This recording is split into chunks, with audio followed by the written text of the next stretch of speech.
야곱은 삼촌 라반의 집에 와서 몇 년을 살았을까요? 그리고 사는 동안에 그의 삶의 결과, 그 삶의 모습은 어떻게 변화가 됐을까요? 어제 마지막 말씀에서 야곱에 대해서 이렇게 기록을 해 놓았습니다. 그는 심히 번창했다. 노비도 많았고 양떼도 많았고 낙타도 많이 가지고 있게 되었다.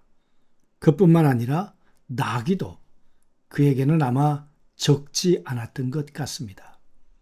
그뿐만 아니라 4명의 아내를 얻었고 13명의 후손을 두었습니다. 20년 만에 어떻게 보면 그는 이룰 것을 다 이룬 그런 삶을 지금 살고 있다, 이렇게 볼 수 있겠죠. 그런데 여러분, 오늘 31장 1절부터 16절 사이에는 어떤 일들이 벌어질까요? 저에게 늘 설교를 가르쳐 주셨던 이영길 목사님께서 이렇게 말씀하셨습니다. 성경 해석이란 이야기를 찾아내는 거다. 그리고 그 이야기를 전하는 것이 설교다. 그런 말씀을 하셨습니다. 성경을 읽어 내려가면서 이야기가 뭘까?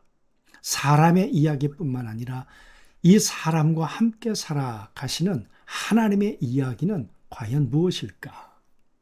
오늘 그런 관점에서 또 말씀을, 이야기를 함께 찾아가 보도록 하겠습니다. 가장 잘 될 때 하나님이 떠나라고 하신다. 여러분, 그러고 싶겠습니까? 그런데 오늘 말씀해 보니까 떠날 수밖에 없는 환경이 점점 돼가고 있습니다. 이렇게 부자가 되다 보니까 삼촌 라반도 안색이 좋질 않아요. 그리고 처남들도 옛날 같질 않아요. 두려움을 느끼기 시작했겠죠. 더 이상 이곳에 살 수 없겠구나. 그런 생각을 몇 번이나 했겠죠. 그때 여러분, 하나님께서 나타나셨습니다. 참, 하나님은 야곱의 삶 가운데 보면 잘 될 때가 아니라 잘 안 될 때 하나님은 나타나시죠. 야곱이 위기를 겪고 있을 때는 항상 당신의 모습을 드러내셨습니다. 어떻게 보면 인간적으로는 가장 안정될 거라고 생각했는데, 아니, 그때 위기가 찾아오지 않았습니까? 하나님께서 오늘 야곱에게 나타나셔서 너는 내 조상의 땅으로 돌아가라. 내가 너와 함께 있으리라. 아마 그냥 이야기만 했다면 야곱은 하나님의 음성을 그렇게 깊이 마음에 새기지 않았겠죠. 그런데 삼촌 라반의 안색이 변하고 처남들이 옛날 같지 않는 얼굴로 자기에게 달려드는 그런 상황 속에서 내가 왜 그럴까? 아마 그런 마음의 동요가 있을 수 있었겠죠. 그때 하나님이 오늘 나타나신 거예요. 그리고 야곱은 이제 떠나야 되겠다는 생각을 하게 되죠. 그래서 그가 아내들을 들로 데리고 나갑니다. 그리고 아내들을 설득을 합니다. 내가 아버지를 위해서 얼마나 수고하고 애썼는가. 그런데 그 아버지가 나에 대해서 10번이나 나를 속이지 않았던가. 그래서 내가 이만저만해서 이 점 있는 그런 이 짐승들을 내 것으로 갖게 했는데, 그런데 생각해 보니까 그게 미신 때문에 그렇게 된 게 아니라 하나님이 내게 이렇게 하셨다는 거예요.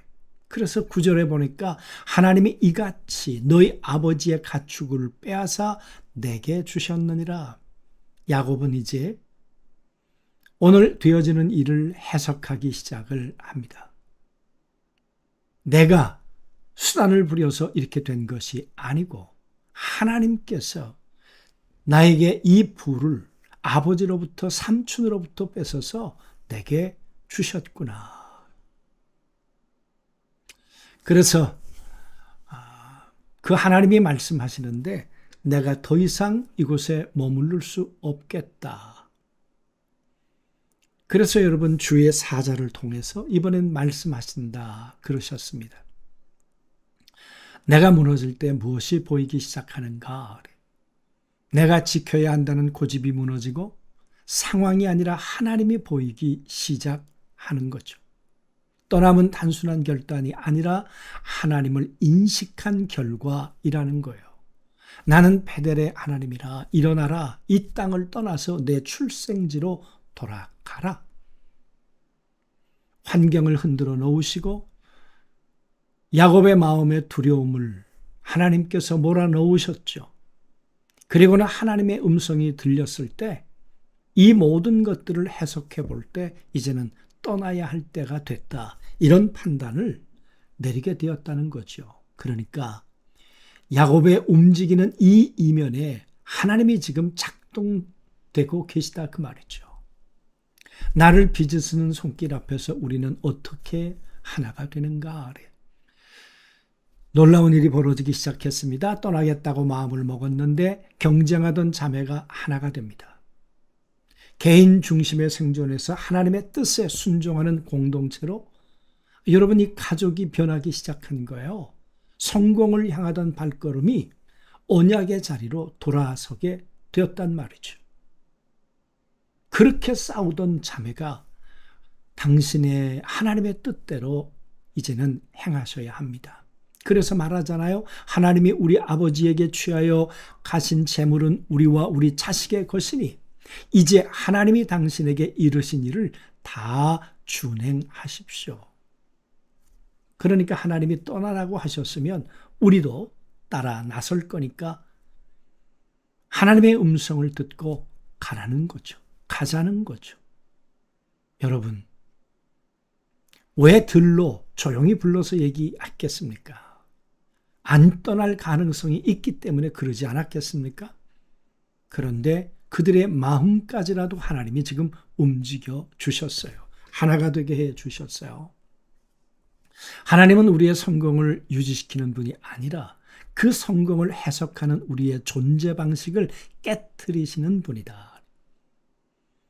내게 주어지는 환경, 내게 주어지는 이 위기가 어떤 의미일까?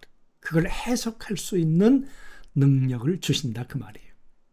나의 힘과 소유를 붙잡고 사는 인생을 직접 개입하신 하나님이 깨트리시고 결국 생명과 언약의 방향으로 이끄시죠. 여러분 돈, 재물을 위해 살던 그 가치관이 하나님의 가치관으로 바뀌는 게 쉽겠습니까? 서로 시샘하고 싸우던 그 성품이 하나가 된다는 게 인간적인 계산으로 그렇게 되겠습니까? 하나님의 손길이 인간의 마음도 하나가 되게 하고 인간의 방향, 하나님이 설정해 놓은 그 방향을 향해서 온 가족이 뜻이 하나가 되도록 모아 주셨다는 거죠. 오늘 이 말씀을 통해 우리에게 주시는 하나님의 음성은 무엇이겠습니까? 지도보다 중요한 것은 부르심의 음성입니다. 야곱에게는 지도가 없었습니다. 하지만 음성이 있었습니다. 우리의 인생을 이끄는 것은 확실한 길이 아니라 분명한 부르심입니다. 부르심은 하나님의 책임을 말합니다. 야곱의 삶에 함께했던 많은 가족들과 모든 재산들을 하나님이 돌보시고 책임지시겠다. 그 말씀이시겠죠. 오늘도 그 하나님이 우리를 어디로부터 부르실까요? 우리의 가치가 어떻게 변화되기를 원하실까요? 오늘 주일 이 주님을 만나고 오늘도 이 주님을 예비하는 복된 날, 복된 하루가 꼭 되시기를 주님의 이름으로 축원합니다. 하나님, 정말 번창하게 되었고 재산이 내가 생각하는 것보다도 넘치게 되었습니다. 그러나 환경이 떠나야만 하는 상황이 점점 되어져 가고 있었습니다. 야곱은 왜 이렇게 됐을까를 해석하며 하나님 앞에서 결심합니다. 베델의 하나님께로 돌아가야 한다. 돌아가는 길을 하나님이 순적하게 인도해 주셨습니다. 우리에게 필요한 것은 지도가 아니라 하나님의 음성. 그 음성 하나면 충분하다고 했습니다. 오늘도 우리에게 주의 음성이 들려오게 하시고 이 음성 붙들고 우리의 발걸음과 방향을 정하는 오늘 우리 모두가 되도록 도와주옵소서. 예수님의 이름으로 기도하옵나이다. 아멘.